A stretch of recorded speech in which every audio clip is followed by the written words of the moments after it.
Over to you, George. Thank you.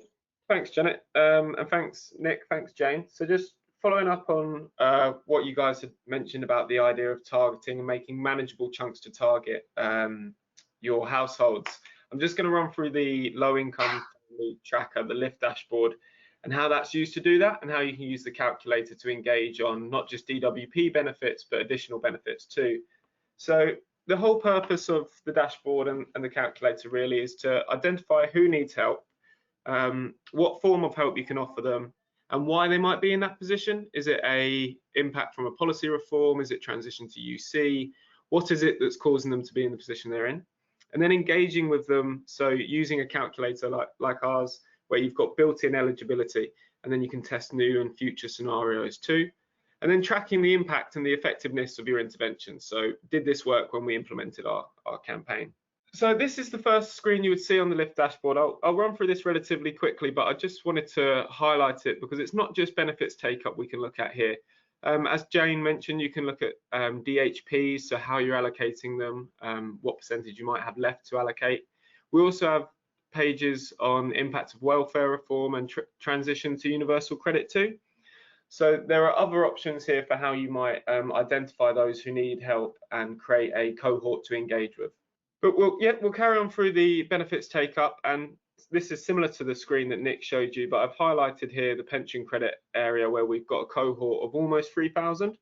So this is a little large at the moment, and in a second I'll show you how we can break that down. But you'll see the financial breakdown here that again Nick had sort of gone through. You've got almost 1.3 million pounds worth of extra income available per month for these 3,000 households. So it's a huge amount. It's almost £450 a month per household that we could be maximising their income really. And then on the right hand side you'll see the additional benefits. So these are the ones that are easily forgotten actually. And they're not your sort of core DWP benefits, but they're very important. You've got almost 31,000 households who are eligible for Warm Homes discount that might not be claiming. And as I've highlighted here, just because we've sort of touched on it, is the Healthy Start programme. You've got over 3,000 households who could be claiming the Healthy Start programme. So these are children effectively who could be claiming an award to help them buy food and milk, etc. So like I say, this number's a little big, the 3,000, so we'll have a look at how we can break that down using the LIFT dashboard. So you'll see here I've highlighted a few boxes that show how we've broken our 3,000 down to a closer number of 153. So we've applied our financial resilience bandings. So Nick mentioned before they had a household who was at risk and they'd help to move on. So here I've just included those who are struggling, at risk and in crisis.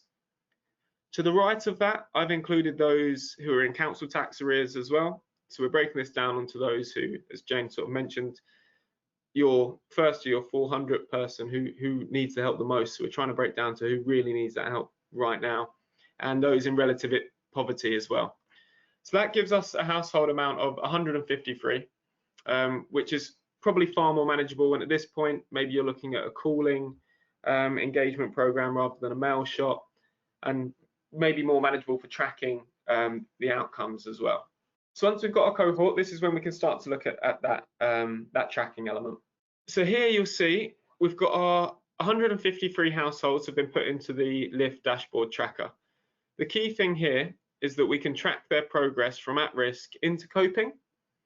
So you'll see where I've highlighted January in a little red box. That's our implementation of our program. At this point, we started to engage with our households, with our cohort. And you can see how some of those households have transitioned from at risk into coping. Now, if we wanted, we could change this as well. If we were working on a program where we were trying to get people from out of work into work, we could change that and base it around general take up as well. But it's a good way. I think some of the questions were, how do we prove that it's worked? This is a good way to prove that. You know, we've moved houses from at risk to coping, and that's even if it's a handful, that's a big thing to achieve. But we can drill down slightly more. So if we roll on to the next slide, we can see here the household breakdown. So this is where we can get an idea of how exactly is this household being impacted. So I think in the interest of time, I'll sort of just concentrate on one element here. This blue line you'll see at the top, the income line that's moving from left to right. So you'll see a sharp decline around the middle of 2018, and then just below that in our events section, you can see what caused this decline. So their tenure has moved from social tenant to owner occupier. So the chances are they've also lost their housing benefit. So that could be where this sharp decline in incomes come from. But if we were running a take-up campaign on benefits, this is where we could see, okay, they've taken up this benefit. How has that changed their income? And you can see on a household level how you're impacting these households, as well as using the tracker to look at that at a cohort size. So I think this brings us onto the calculator, because this is where we've identified someone who needs to maximize their income. So the idea is we can use the calculator that's got eligibility built in for those additional benefits and the core DWP benefits, and we can maximize their income that way. So I'll give you a quick demonstration of that. If Janet, you'd like to hand over the reins. So hopefully now you can all see my screen, and this hopefully looks familiar to quite a few of you as well. I know it will to Jane and Nick, the benefit and budgeting calculator. So we'll scroll through the first part of the calculator relatively quickly. We've got our household details, relatively straightforward, your name, relationship status, postcode, date of birth, and so on.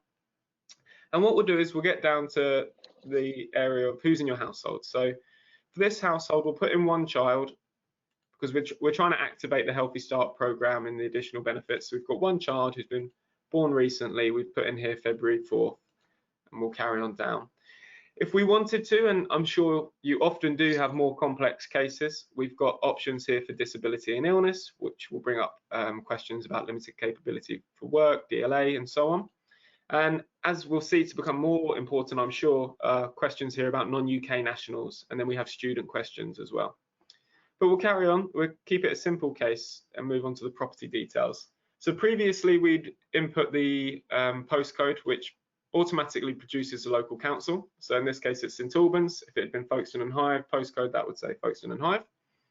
And we'll scroll down, and because we've automatically populated the St Albans local council, we've also automatically populated the LHA rate for this household type. So we know that's around £908, so I pop that in the rent here. If I carry on down slightly, I've got the council tax section as well. And again, because we know that this is a household in St Albans Local Council, we've automatically populated the council tax liability. It's worth noting, you've probably noticed as well, boxes popping up on the screen. These are our tooltips. So you don't have to be a policy expert to use this calculator at all. We've got the tooltips on the side. That's a contribution of not only our policy expert knowledge, but contributions from the DWP and Citizens Advice Bureau in there. And this gives you an idea of what needs to go in these boxes and what the policy is to help guide you if you're not sure if you are eligible or if you should be putting in certain parts of the calculator. So we'll carry on to the income, and then we're just a couple of steps away from looking at how we can maximize their income. And we've got questions about, are they in work? So here we could have yes or no, and again for self-employed, yes or no, and that will populate more questions on things such as the minimum income floor. But for this case, we'll keep them as not self-employed, and we've put in a weekly wage. You'll see the payment cycle here is weekly, and a weekly wage of £80, working 10 hours a week. So we'll carry on.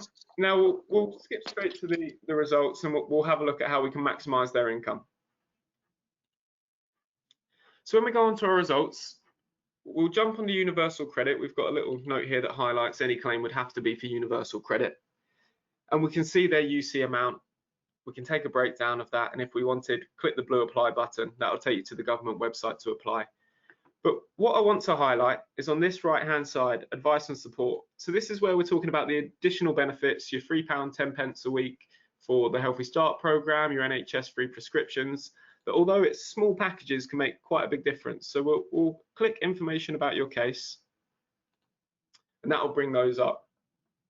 So for this case, we should expect to see the Healthy Start programme. So we've got our food vouchers there. So that gives a bit of information about why you'd be eligible and how much you'll be eligible for. And as Louise had noted previously, if we'd had this case as someone in Scotland, this wouldn't say Healthy Start programme, it would say Best Start Food Grants Scotland. So these are not generic additional benefits that we put in here. These are bespoke to the case that you've entered. And what's good here is, like I say, these additional benefits are often forgotten because there's so many of them. No one expects you to remember all of them. So this way, you put in the customers' information, we generate exactly what they are eligible for. So it's not just food vouchers though, we've also got free prescriptions. Like we saw earlier, there was 30,000 people in our demo lift case that were eligible for Warm Homes discount, and we've got that in there as well. So these are 3 areas where they could be making savings, and as well we've got some pointers about how they're over the LHA rate and they're in shortfall, and it's a collective group that helps to maximise their income overall.